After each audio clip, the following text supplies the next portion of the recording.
you prefer doing that? Do you prefer being a heel when you wrestle? I actually don't mind. I enjoy doing both. Yeah? I enjoy doing both. What's more easier then, being a babyface or a heel? It's a different They're kind of totally skill different. set. Yeah. But being a heel, right? You always have your partner down there ringside helping you.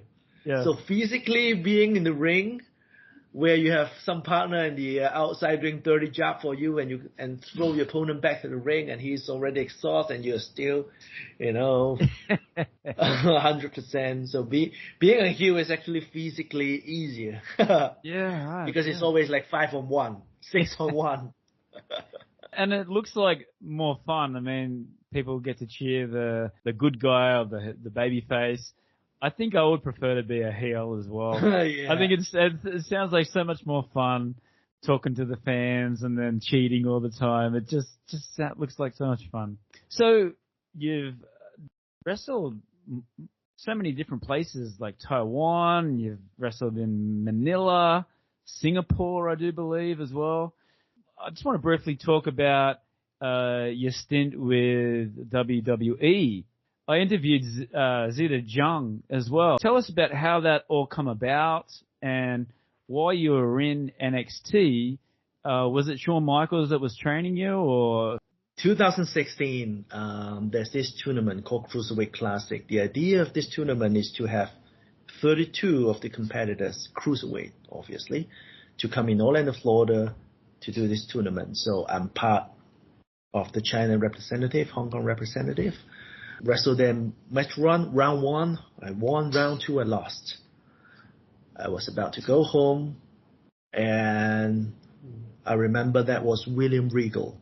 Oh wow! And the head coach of NXT right. called Matt Bloom. And he's like, "Oh, do you want to stay here in NXT to train a little bit?" I was like, "Yeah, obviously." Oh yeah.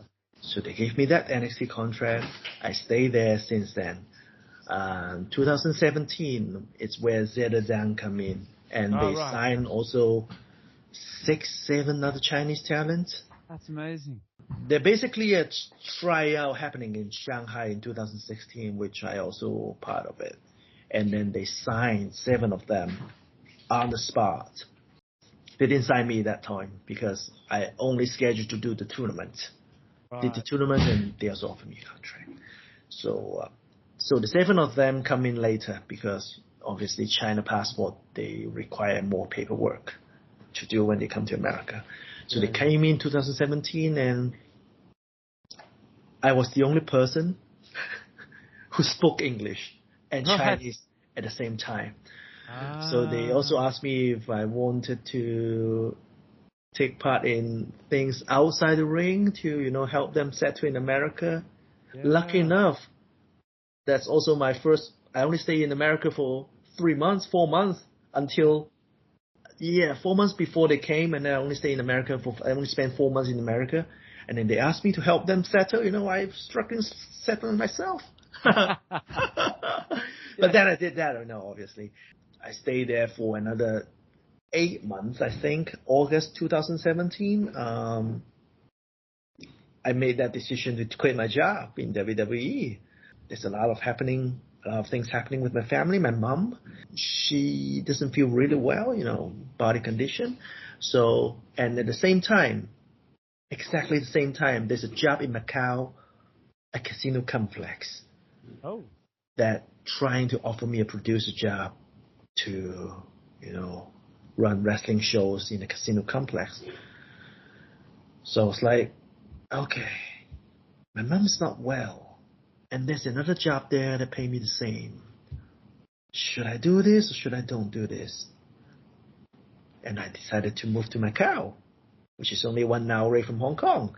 Yeah. And then I can do both, take care of my mom at the same time, having a new job. And when I quit. Extreme Wrestling in Macau? Right? Extreme Wrestling in Macau was the second project. The first project is Macau MWA, Macau Wrestling Association. We did this wrestling show in Golden Dragon Casino for every day. Every day we have about 10 other guys coming from Mexico, and I call 3 other guys from Hong Kong and China to come in help me, and then we do shows every day. Sometimes ticket sale wasn't good. Sometimes it was as bad as like 6 people. Wow. And we still have to do this. Yeah. Because it's an everyday show. It's, when you go to casino, you know this. There's shows happen every day over there. And then there's so many casinos in Macau. I don't know if you've been to Macau before now. Yeah. You fly into the airport and you can see the casinos from the airport. you can see the strip, the Las Vegas strip already. Yeah. There's so many casinos, so many shows going on. So I moved back to Macau, right? And then took me about 6 months to do all the pre-season, pre-show work. Yeah. Did the show for 6 months, and then there's a 6-month contract with the casino complex. So we did that show for 6 months, and then we took another project, which we do show every day in a New Year carnival in Henan. Yeah. Henan, not Henan, Hebei. I can't remember Henan or Hebei. Then we do like 2 weeks. Is a New Year parade or something. Yeah. We show there for 2 weeks, come back, and then there's the extreme Macau wrestling that you mentioned. There's only a one-off show, but that show was massive. Yeah. We did that in a casino theater called Broadway. We drew like 3,000 people that show, and the online streaming viewers was almost 1 million. Wow. Incredible. I was the producer. I was a proud producer. And then that show I was actually working with the top sports director in China, in Beijing. Wow. So that was an amazing experience, Sorry, I just wanted to go back to WWE. I mean, I saw some of the matches that you had, and they're still wrestling in the WWE. Johnny Gargano, Tommaso Ciampa. Yep. So yeah, what does that mean to you that both of those are still, in WWE, wrestling 3 or 4 times a week, and you got a chance to, train with them and wrestle against them? Yeah, actually, not only them. There's a lot of other guys who I'm sure you would. Well, yeah. There's some untelevised wrestling show. Wrestle like 4 or 5 times a month, and then we train every day in the performance center. A lot of them are still working there in WWE. I mean, WWE is every wrestler's dream job. Yes. And I'm stupid enough to quit that job. But you had your reasons, and I can understand. Yes, I had my reason. Yes. Yeah, we still keep contact all the time, the coaches there in WWE as well. That's why I was called when they did the second tryout in 2019 in Shanghai. 2019 was almost the best year in wrestling in China. So WWE did a trial in Shanghai, called me up, and we tried to discuss possibility to expand WWE in China. We have that discussion, but then 6 months later, there's the lockdown. Yes. Which a lot of things happened, yeah. It was SmackDown, right? They had a SmackDown show in Shanghai. Yeah, that was when was that? That was 2018 or something. I couldn't remember. There was a tryout where they have another 30 athletes in China. And then they also call up athletes from Japan and Singapore to come in here to Shanghai for the tryout. And I was there like 4 days to try out. I was like wearing my suit and everything. Right? I was in my suit and stand at the back, and once it finished, we discussed what's the expansion plan and how we can do that, and it didn't happen at the end. But I wanted to ask about that tryout. It's very interesting because I was following an Australian promotion in Sydney. They did the same thing when they come to Australia. They had the tryouts, and all the indie wrestlers got an opportunity, and all the big guys turned up, and apparently all they were looking for was someone that could, make a hold, and just work on just the arm or just the leg. When I did the trial, that was 2016, And there were like 30, 40 athletes who come in. And the only person that have wrestling experience was me, Jason Lee, Bitman, probably the three of us. Right. The rest of the other 37 guys were athletes from different background, boxing, bodybuilding, CrossFit, even got volleyball or something. Right, yeah. So when you talk about just work the arm, they don't know what the hell's going on. Yeah, that's right. Yeah. Yeah. So that trial that I was more on the physical part, like doing all the running, the squat, the push-up, the box jump, and learn. And more importantly, the other athlete learn how to do the basic wrestling rolling. See how quick they pick up the things. Obviously, I picked that up already, but there's 37 guys who didn't know how to do that. So for me, and I was lucky enough, that was an easy stuff for me because I've already learned this for 10 years at that point. 2019 was a little bit different. 2019, there were half of them were athletes with different background. Right. But the other half were indie wrestler in China, Singapore, and Japan, and Thailand. Oh, there's two from Malaysia as well, Philippines. So the 2019 tryout was more wrestling related. Right. But I don't remember they do a body part thing, but it's more wrestling things that went on over there. Interesting. Yeah, that's either way, that's amazing achievement, getting to that top level and getting to experience that, and then also to be a leader while you're over there for the Chinese people, the Chinese athletes. I mean, that's an amazing achievement. Well done. What I wanted to touch on also, that you participated in AEW as well a couple of years back. Yes, I did. That was 2001. 21? It was between 2001 and 2021. That's it, yeah. I was a kid, 2001. What are you talking about?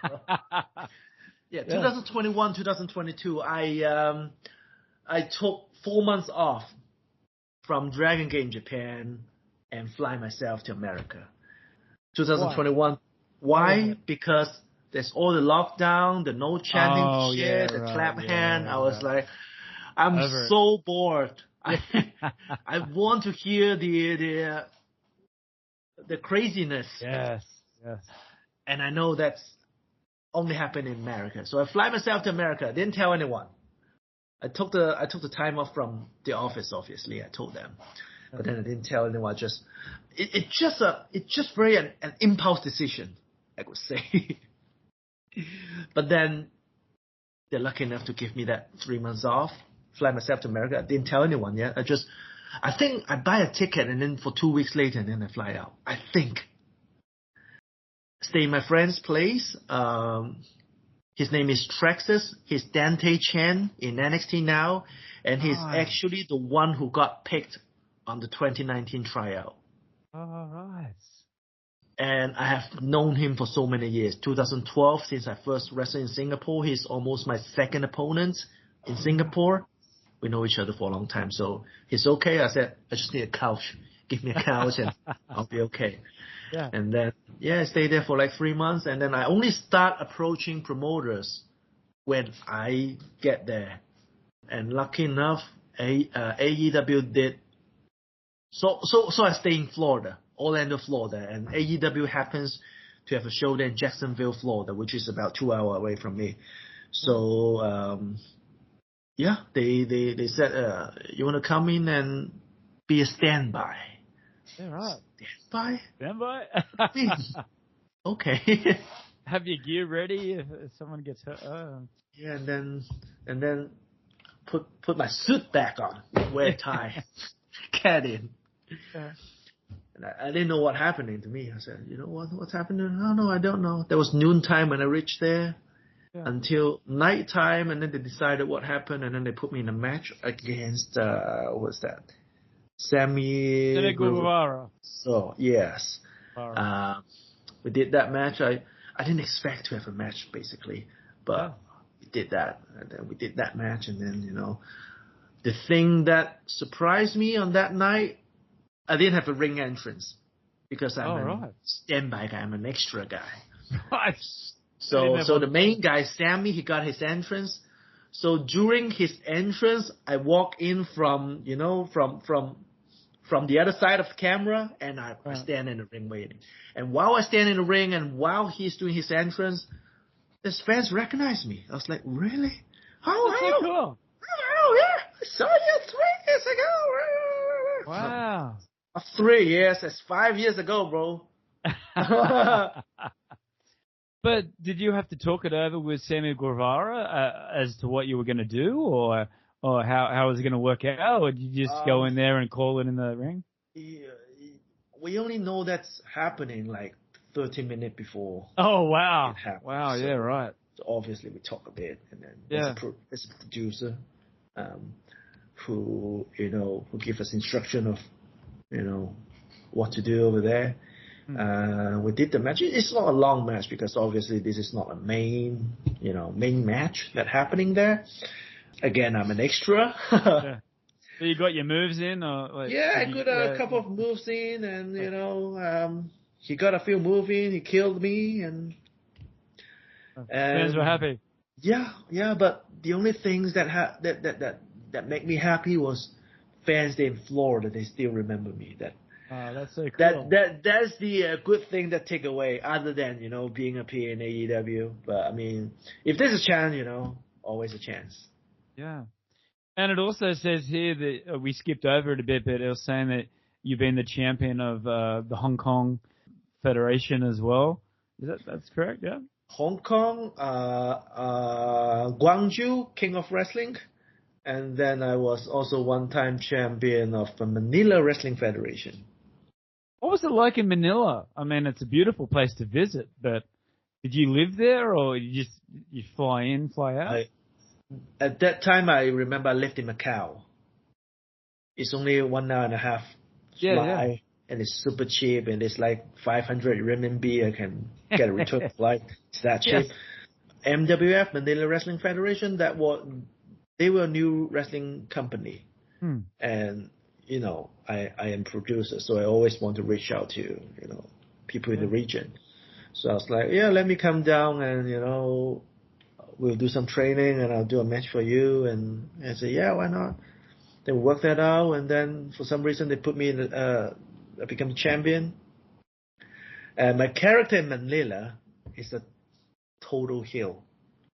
I'm the worst bad guy in Manila, I think. There's one point where I was a heel.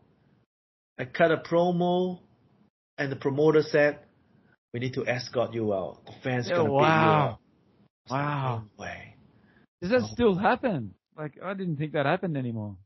Or maybe I really say something really bad. I say some racist stuff, and Yeah. Wow. That's what a heel's supposed to say, That's right. That's right. I'm the racist Chinese guy there, and You did your job then, if you're a heel, Yeah. But was happy, fans there. They were very supportive. Yeah. And all the fans there grow up watching WWE, so they were very into the wrestling. That's awesome. And a lot of them know me because they've watched the WWE, the Cruiserweight Classic, and then they know me. And then, I come in, I cut the heel promo. They don't like me at that point, but then next time I come back, they say, "Oh, I love you." Okay. Yeah, I hate you. That's what I reply to them. And that's awesome. All right.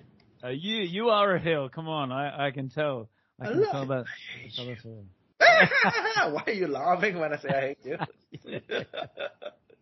What advice would you give to up-and-coming wrestlers in Hong Kong and in the world, actually, that want to start?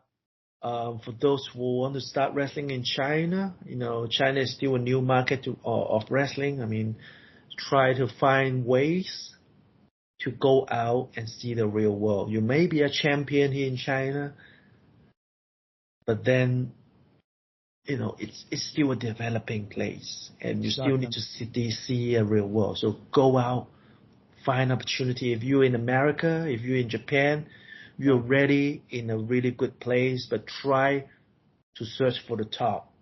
Always go to the top and find opportunity. When the top fails, then goes to the second top, then come deep down. Don't start things easy. A lot of people want to start it easy and go to the easiest place that go in. Go into shows where you only perform for 30 people. Okay, but that will be your last option if you got rejected 25 times. Yeah. But I just see, like, with the indie wrestling now, it's getting so dangerous.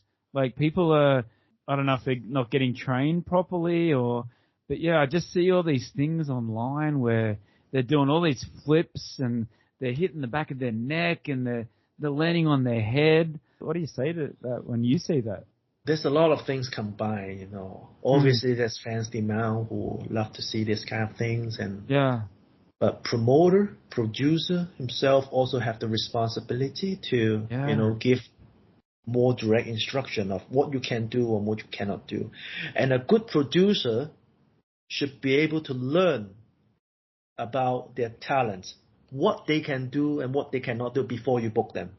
Yes. So if someone say, I want to do this flip, and you didn't know whether he can do it or not, then better not. Yeah. It's not like someone said, okay, I can do this flip, and, it land to his neck, and then you also have a problem. Yeah. So a promoter also have a problem, but then there's also people who have a lot of confidence, which is good, but then you have to know where your limit is and, keep practicing. If you want to do this flip, do this 100 times perfectly during training, and then do it on a real match. Because in a real match, there's fans there. There's a lot of emotion happening there. You might have a long travel day before you head there in the ring. So make sure if you want to do a spot, if you do want to do a move that is not going to be easy, make sure you do this 100 times perfectly during training until you want to do it in the ring, in a match. So that's great advice. What's your social medias? Where can our fans and our listeners find you online? I'm on Twitter, what they call it X now. I've got X and Instagram, and they are both HoHoLun 719, HoHoLun 719, which is obviously my birthday. Awesome. Awesome. All right, now to finish off, I ask quick questions and give me your top 2 or 3 favorite things of all time. So as of today, who are your top 2 or 3 favorite music or artists? I grew up listening to Chinese music all the time, so it's always Tam Yonglin, Zhang Xueyou, Alan Tam, Jackie Chan. And recently I enjoy listening to Xue Zhichen. Interesting. What's the top 3 favorite ring music, like for a wrestler? Stone Cold Steve Austin. Oh, of course. The glass sound. Yes. Undertaker when he comes in on a motorcycle. And Val Venus. Oh, hello, ladies. Yeah. That's awesome. And speaking of wrestling, when you were growing up, you watched, you said WCW, WWF. So who were your top 2 or 3 favorite wrestlers growing up? Great Muta, in America, I watched The Rock a lot. And 2 or 3 upcoming wrestlers that we should be looking out for. If you're talking about wrestling in China, Wang Tao is pretty good. He wrestled in MKW a few times. Right. Who's your greatest inspiration / hero and why? The Slam.